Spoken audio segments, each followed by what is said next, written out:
Selamat pagi. Jadi, perkenalkan saya Putusri Aryambarini. Di sini saya akan menjelaskan mengenai nyeri. Adapun beberapa topik bahasan yang akan dibahas, yang pertama yaitu mekanisme perjalanan nyeri, penilaian nyeri, jenis-jenis nyeri, serta penanganan nyeri berdasarkan WHO Step Ladder. Nah, sebelum kita lanjut ke mekanisme perjalanan nyeri, kita perlu tahu definisi nyeri itu sendiri.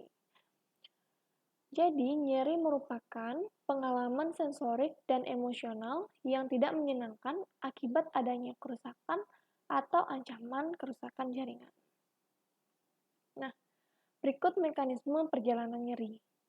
Pertama, terdapat transduksi stimulus berupa misalnya kerusakan jaringan saraf sensorik, kemudian dari transduksi itu kemudian ada proses transmisi melalui serabut saraf myelin alfa dan serabut saraf tidak bermyelin C.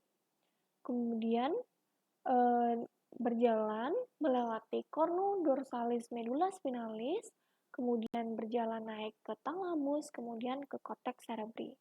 Kemudian di korteks cerebri mulai dilakukan persepsi dan diskriminasi dari nyeri setelah mengalami modulasi sepanjang CNS dan PNS. Nah, nyeri ini dapat diakibatkan karena ada rangsangan dari luar berupa rangsangan mekanik, rangsangan suhu, maupun rangsangan kimiawi. Nah, nyeri timbul dari kemampuan sistem saraf untuk mengubah stimulus rangsangan menjadi potensial aksi ke CNS. Ini bisa dilihat di gambar slide mengenai mekanisme perjalanan nyeri, yaitu ada pertama kerusakan jaringan, kemudian ditransmisi melalui serabut saraf myelin A dan serabut saraf tidak myelin C, kemudian berjalan ke cornu dorsalis medula spinalis, kemudian naik ke atas, ke talamus, kemudian ke korteks cerebri, dan kemudian di persepsi. Nah, ini lebih jelas lagi gambarnya. Nyeri merupakan suatu proses fisiologi. Nah, ini ada pun beberapa proses yang berperan, yaitu proses transduksi, transmisi, modulasi, persepsi, interpretasi, dan behavior. Seperti yang dijelaskan sebelumnya, ada nyeri, ada kerusakan jaringan atau injury, kemudian ditransduksi oleh saraf C fiber atau alpha beta fiber dan alpha delta fiber, kemudian ke dorsal root ganglion, ke dorsal horn, kemudian menyilang, kemudian naik, proses ascending, kemudian di talamus, kemudian ke korteks cerebri dan dipersepsikan. Nah, kemudian ada pun beberapa asesmen dari nyeri itu sendiri. Nah, assessment of pain yang pertama yaitu visual analog scale atau VAS. Kemudian yang kedua numeric rating scale. Kemudian yang ketiga Wong-Baker face pain scale. Kemudian ada McGill pain questionnaire untuk mengevaluasi sensorik, affective, emotional, evaluated, and temporal aspect of patient pain condition. Kemudian ada pain diary. Nah, ini merupakan gambaran dari visual analog scale. Bisa dilihat di PPT. Ini pertama ada. Jadi VAS ini digunakan untuk menilai nyeri yang berkurang, jadi perubahan nyerinya, untuk mengevaluasi perubahan nyeri, efek dari pengobatan, atau perubahan kondisi. Bisa dilihat ada skala 0 sampai dengan 100. 0 itu tidak sakit sama sekali, dan 100 itu merupakan nyeri yang paling sakit. Nah, ini juga disertai dengan gambar wajah yang dari 0 sampai dengan 5, dari yang bahagia sampai dengan yang sedih.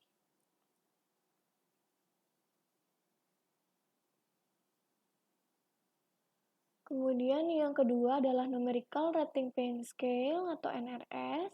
Ini didesain untuk digunakan pada usia di atas 9 tahun. Jadi, di sini ada skala 0 sampai dengan 10.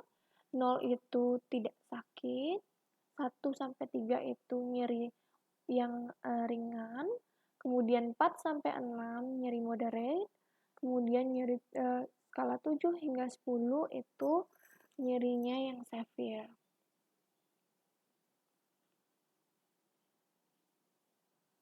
Kemudian yang selanjutnya adalah Wong-Baker Face Pain Scale. Ini diberikan gambar, jadi merupakan kombinasi gambar dan nomor dari nyeri. Ini bisa digunakan untuk anak-anak usia 3 hingga 18 tahun. Bisa dilihat di PPT, yang 0 itu tidak sakit, 2 itu sakit sedikit, kemudian 4 sakit lebih sakit dari sebelumnya, kemudian 6 itu sakit dan 10 itu sangat sakit. Jadi ada 0, 2, 4, 6, 8, dan 10.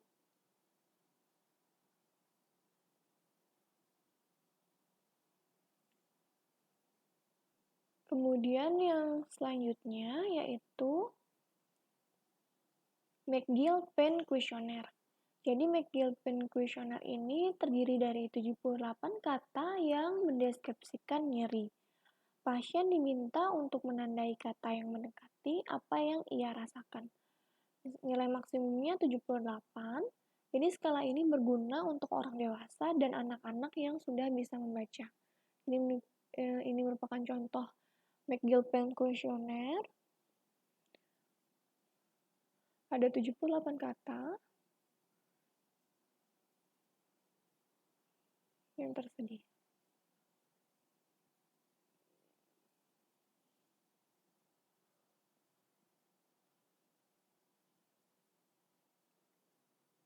Kemudian selanjutnya adalah Pain Diary.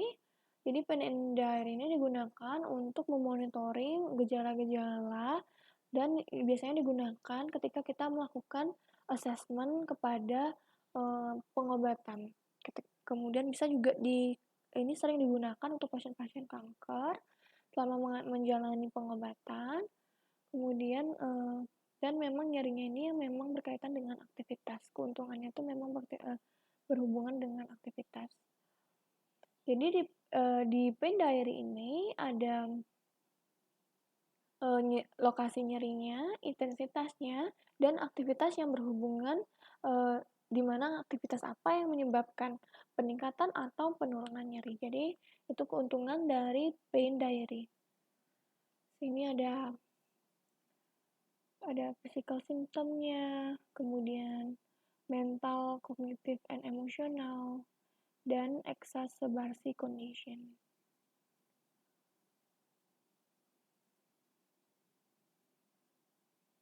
Jadi ini ini baik digunakan untuk pasien-pasien yang mengalami nyeri kanker.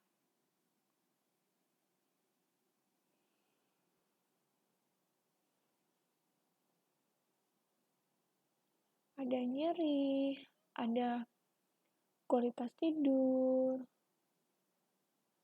kemudian ada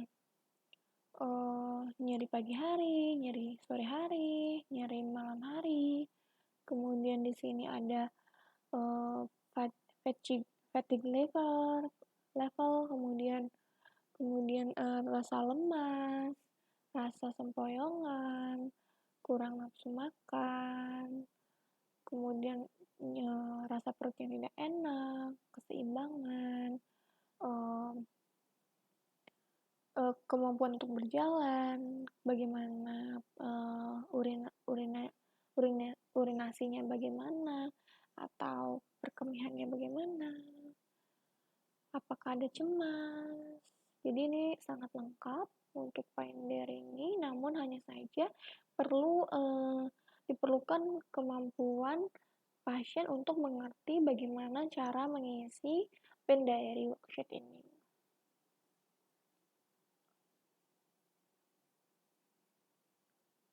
Kemudian, selanjutnya saya akan menjelaskan mengenai perbedaan nyeri somatik, nyeri visceral, dan nyeri alih. Nah, perbedaannya nyeri somatik itu adalah nyeri yang berasal dari otot, dari tendon, biasanya terasa tumpul, dan kurang terlokasi. Jadi pasien kurang bisa menunjuk nyeri itu. Kemudian nyeri visceral merupakan nyeri yang berasal dari organ internal atau organ pembungkusnya, seperti nyeri kolik. Contohnya seperti nyeri kolik gastrointestinal dan nyeri kolik ureter. Dan biasanya nyerinya itu lebih terlokasi. Jadi pasien bisa menunjuk lokasi nyerinya di mana. Kemudian selanjutnya adalah nyeri alih. Apa yang dimaksud dengan nyeri alih? Jadi nyeri alih ini merupakan nyeri yang dirasakan akibat dari masukan dari organ dalam pada tingkat spinal, namun disalahartikan oleh penderita sebagai masukan dari darah kulit pada segmen spinal yang sama. Contoh nyeri alih misalnya nyeri pada apabila ada batu di uretra itu bisa menyebabkan atau ureter bisa menyebabkan nyeri alih. Nah, ini merupakan penanganan nyeri menurut WHO 3-step ladder. Nah, untuk WHO 3-step ladder ini ada beberapa golongan, kita bagi menjadi 3 golongan obat, yaitu yang pertama mild, moderate, dan severe.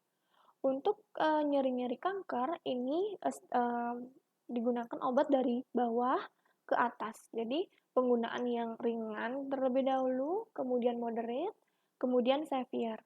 Untuk yang mild bisa digunakan pilihan obat seperti aspirin, acetaminophen, NSAID, atau tambahan lainnya. Kemudian untuk yang moderate bisa menggunakan obat-obatan kodein, hidrokodein, oxycodone, dihidrokodein, atau tramadol. Kemudian untuk nyeri-nyeri apabila tidak mempan, kita bisa naikkan menjadi yang obat yang paling tinggi, yaitu penggunaan morfin, hidromorphone, metadon, levorpanol, fentanyl, atau oxycodone. Nah, berbeda dengan penanganan nyeri akut, di mana penggunaannya justru yang dari atas ke bawah, yaitu dari obat yang severe dulu, dari obat yang penanganannya lebih kuat, kemudian menurun seperti itu. Nah, ini merupakan ringkasannya. Untuk penanggulangan nyeri akut, pertama kita harus mengetahui penyebabnya terlebih dahulu, kemudian kita tangani penyebabnya. Setelah penyebabnya ditangani, baru kita tangani keluhan nyerinya. Nah, ada 3 kelompok obat yang biasa digunakan. Yang pertama, obat analgetik non-narkotika atau obat antiinflamasi non-steroid jika nyerinya ringan hingga sedang. Kemudian yang kedua, penggunaan obat analgetik narkotika, di mana obat-obat ini bekerja dengan mengaktifkan reseptor opioid. Nah, obat narkotika ini digunakan apabila nyerinya merupakan nyeri yang berat. Kemudian obat anestesi lokal juga bisa digunakan, dan obat ini biasanya bekerja pada saraf tepi. Biasanya yang digunakan bisa penggunaan lidocaine atau obat anestesi lokal lainnya. Nah, untuk penanganan lain juga selain itu yaitu penanganan nyeri kronik. Nah, nyeri kronik ini merupakan nyeri yang problemnya itu bukan di jaringan yang rusak lagi, namun lebih ke problemnya lebih di atas, di sistem saraf pusat. Nah, untuk penanganan nyeri kroniknya yang pertama itu ada kita tangani problem psikologinya terlebih dahulu, kemudian yang kedua pendekatan multidisiplin, dan yang ketiga pemberian obat nyeri nonsensepsi. Jadi yang pertama yang perlu jadi kadang untuk nyeri kronik ini diberikan obat-obat anti cemas atau antidepresan seperti itu. Baik, sekian presentasi dari saya. Terima kasih, semoga bermanfaat.